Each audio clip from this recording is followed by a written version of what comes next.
back with another one. With this Better Call Saul, the last and final season, season 6, episode 3.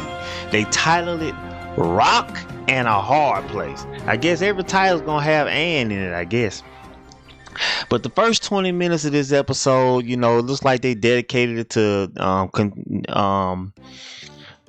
to finishing up the Nacho storyline.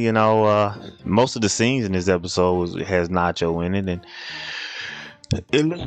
we see Nacho getting chased by the psychopath twins. I should have said the Salamanca twins, and he ends up hiding in a abandoned gas tank and submerges himself under what looks like oil or a mixture of grease, oil, and God knows what.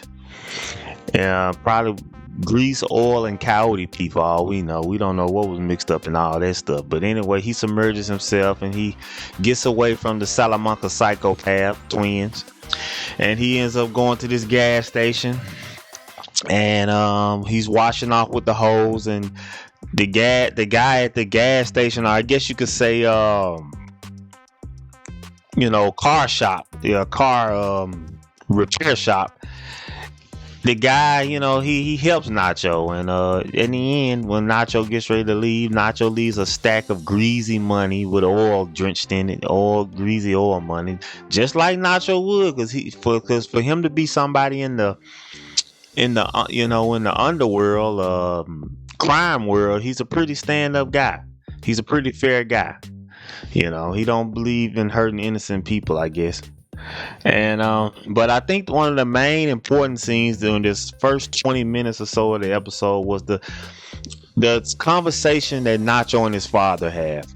It's both you can tell that it's understood that they both know that this will probably be the last time that they'll speak to each other, and it's a heartfelt conversation. And what can I say? The father, he's a law-abiding citizen, and he draws his line in the sand. He's not gonna help his son be a criminal. And Nacho is the life he chose. He could have been he could have been a car mechanic like his dad and inherit the business, but that's not what Nacho wanted. It wasn't good enough for him, right? So that's it's good that we got to see that last little, heartfelt moment between Nacho and his father. That was nice to see, because we have a feeling that there's going to be worse and far more darker things to come, Moving on to our favorite couple. Oh, our favorite Con couple. The Jimmy and Kim. The Con couple. And this is an interesting scene. They're basically just talking about their plans and plotting on how they're gonna do things. And if you watch this scene very closely, while she's straightening up his tie, and they're both going back and forth, and you can notice kind of like almost a kind of a song and dance they're kind of doing. It's almost like a little foreplay or something that they like to do with each other. How they like to go back and forth with each other and talk. It's like this whole con thing that they're doing together is starting to turn into like almost something. It's like becoming a part of their relationship almost, and kind of it seems like it's almost a part that kind of like keeps them together almost, I'm noticing that. So, if you notice them, they do little things like, instead of using words like con and this and that, they're saying things to each other like audacious. Instead of you saying, isn't this a con or whatever, they use the word audacious, and they flirt with each other. And it's just, we're gonna see where this ends up going. I don't think it's gonna go to a good place. We hope the best for these characters, but I just don't think it's gonna go to a good place. I just don't see it, man. An important scene, though. We move on from there, and there's some things that's happening. The DA, she tells Kim about You know how she tells Kim about how that she wants Jimmy to testify and help her out and all that kind of stuff. And we go on and we see Nacho in that scene when they were smuggling Nacho. When I saw Mike drilling into the bottom of that truck and taking off undrilling the floor of that truck, I thought we was gonna get us another Mike MacGyver scene, where Mike does his little MacGyver thing. But instead he undrills the top of the bottom of the truck, and there's Nacho. And you see Nacho have his what we presume and we suspect is probably gonna be his last meal. And he has a nice little drink with Mike. The whole time you can tell Mike has a soft spot for Nacho. You can tell. And I mean, they have their last drink together. And of course, we get to see our friend Hugh. Our good old friend Hugh comes back because Jimmy needs him to do one of his scams. They need him to scam a key for Hallen's car, because they need access to his car, because they're trying to mess up Hamlin. They're trying to mess up smear his clean identity. They trying to mess him up. So after Hugh does his thing with the keys and everything, but after that it was an interesting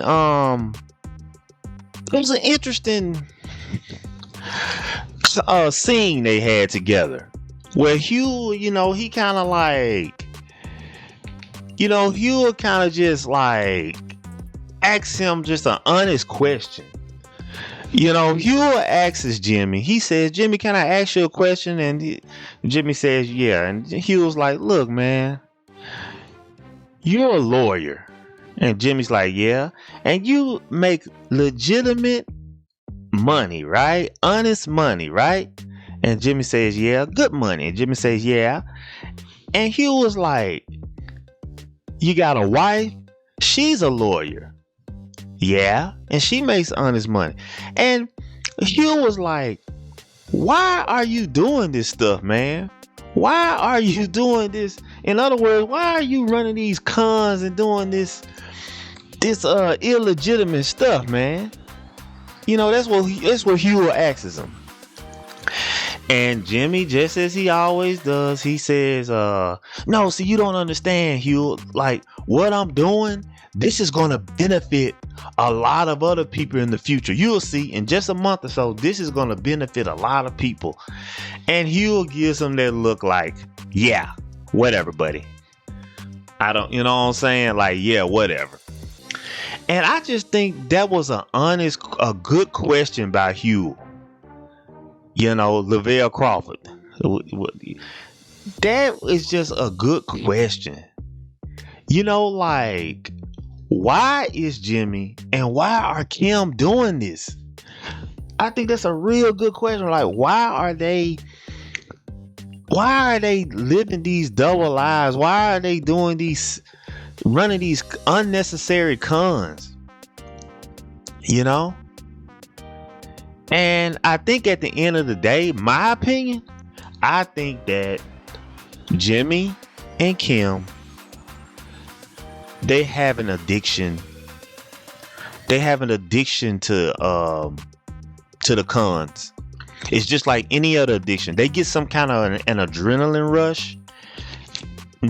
They get some type of adrenaline rush and maybe even a thrill. They get like a cheap thrill, out of running these cons. And just like any addiction, it's gonna catch up with you at some point. You can only play this game for so long. And I think that's gonna be part of the tragedy. We're gonna see tragedy this season between those two, between Jimmy and Kim. We're gonna see tragedy. And I think, when I saw that scene between Huel and Jimmy, it made me think about the cheap. Like, that's what, at the end of the day, that's what Kim and Jimmy are doing. They're chasing cheap thrills. And I don't know if any of you guys, you might not know nothing about this. This probably before your time, but Planet Patrol made a song called Cheap Thrills. And in that song, they talk about cheap thrills mean nothing. Okay, that's how the refrain goes, the hook goes. Cheap thrills mean nothing. Cheap thrills gonna tear your soul apart. And I think that's a good adage to think about when we look at Kim and Jimmy and their situation. They're chasing these cheap thrills, and at the end of the day, those thrills that they're chasing, it means nothing. The thrills that they're chasing, running these cons, doing these con games, it means nothing in the long run. In the grand scheme of things, it means nothing. You know, because at the end of the day, what really means something is that those two, they love each other, and they could work together, and they could go on the rest of their lives and live a very comfortable life, being lawyers and living a legit, clean life. And by the way, that part about helping people, Kim does it too. Kim, as long as she's helping the little people who don't have a voice, she tries to justify her doing illegal stuff. Same thing with Jimmy. The whole adage is helping people. That's a bunch of bull crap. You can help people legally. You don't have to do illegal activity to help people. At the end of the day, that's just some bull crap that they use to convince themselves, Kim and Jimmy, to convince themselves that they're doing the right thing. You know, to convince themselves, to try to give them a reason to do all this illegal stuff that they just want to do. You know, at the end of the day, Kim and Jimmy doesn't have to do this. They're making a choice. They can go and just, man, they live in Albuquerque. All they have to do is they could pick a city. They could go west and go to Phoenix, Arizona. They could go east. They could go to Texas, Dallas, Houston, San Antonio even. They could go to Texas or anywhere they want to go. They could go take a short trip east to west and move and practice law, pass the bar exam for that state, and just start a new life. They both could do it, and they could help people. They could help people the right way. And they could make enough money and make plenty of money and just live a great life. But that's not the choice they want to choose. I mean, that's not the way they want to go. They want to stay in Albuquerque and just keep running these little con games. And we're going to see where that gets them. I mean, we know where it gets Saul in the end. On the other side of Breaking Bad, we know where that's going to get Saul. But we're going to see what happens to Kim. We're going to see, man. I don't think it's going to be good. I tell you that. So we go on, man.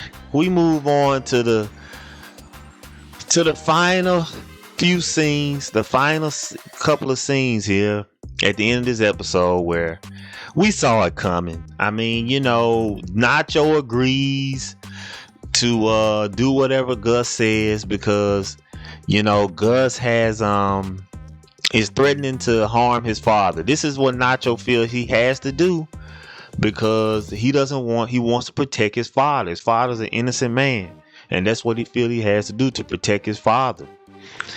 And you know, so he agrees to go along with Gus's thing where he's gonna tell the boss that Gus didn't have anything to do with Lalo Salamanca's death, which we know Lalo Salamanca's psychopath. He's not dead.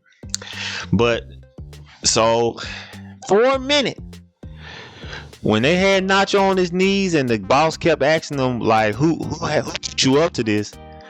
For a minute, Nacho didn't say nothing. Then he finally went ahead and went along with what Gus told him to say. And also, he got to really get some stuff off his chest. He talked about those freaking psychopath Salamancos. He talked about how psycho Lalo is and how he hated him. And how he talked about how Yeah, I'm the reason you in that wheelchair, Hector. I'm the reason you in that chair, Hector. I'm the reason. And Hector is just boiling. He up there with that bell. Oh yeah, the part where he kept ringing that bell because he was trying to say the chicken man did it. The chicken man did it. Talking about Gus. He kept ringing that bell. Him with that finger, boy. He be ringing that bell. That doggone Hector Salamanca. Man, he be doing some acting with them facial expressions. But Nacho cleared off his chest. He told Hector, "Yeah, I'm the reason you in that wheelchair, bum. I switched out your heart medication with sugar pills, bum." And he did his thing, man. He got everything off his chest about how he hated those Salamancas.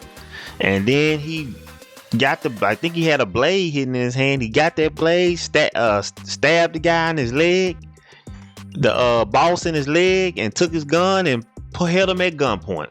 And we know what happened after that. He shoots himself. Nacho shoots himself in the head. He gets his own justice. He like, I'm gonna go out on my own terms. You gotta respect Nacho for that. And he shoots himself. And look at Hector Salamanca. Look at that face. Look at that face, man. Hey, scrunching that face up, don't he?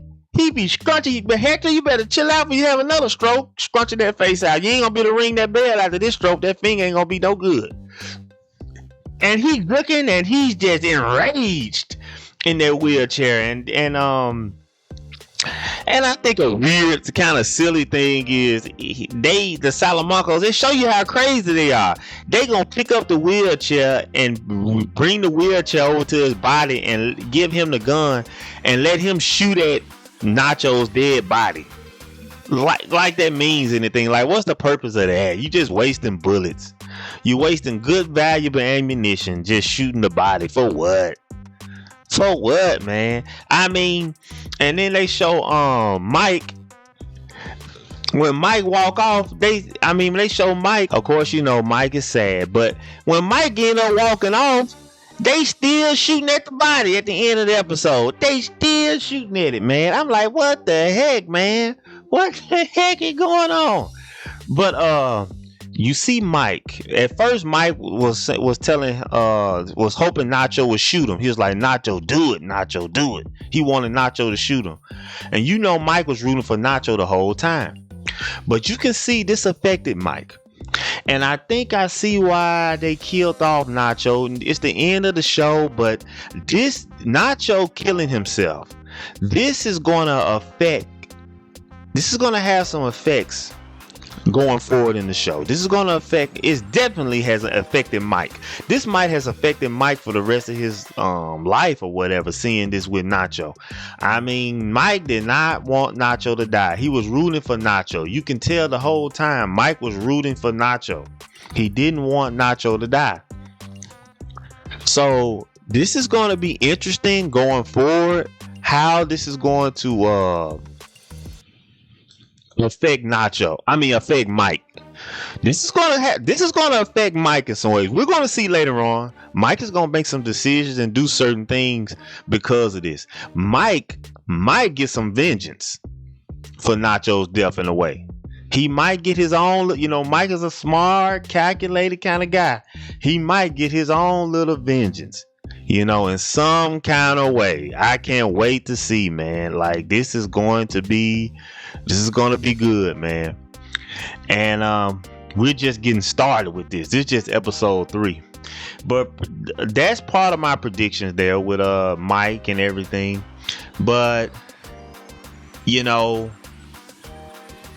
I don't think Gus is out of the clear yet. I think that the boss guy, he heard what Nacho said, but in the back of his mind, I think he kind of suspects Gus having something to do with it. That's why he was trying to get Nacho to talk. He was like, who else has something to do with it? We know about those other guys that you named. We already know about that, but who else got something to do with this? He just got a feeling with it. And I think the boss guy, I think he kind of knows that Gus has something to do with a lot the attempt on Lalo Salamanca, but he just can't prove it yet. But we're gonna see where this is gonna go. No, that's it for Nacho. I think they sent him off as best as they could. And we know Nacho not gonna be the only one probably dying. You know, Nacho not gonna be. It's certain people we know that's not gonna die because they go on to be in Breaking Bad. So certain people we know not gonna die, but there's still other people that can die. There's still other people that can die. We don't know what happens to Kim. We don't know what happens to Kim, but I know it's something bad finna happen. Something bad is finna to happen. And we'll see. Episode 4 is right around the corner. You know, I appreciate everybody supporting me. You know, I really do appreciate that. And if you're new to this, do me a favor and hit that like button and subscribe button. Okay, hit that like and subscribe button. For whatever reason, if you don't like it or if you do like it, just hit it anyway. Hit them buttons anyway. Don't forget, I got another channel, Air Joystick. Subscribe to that too. That's right, subscribe to that too. And that's all for today. Until next time.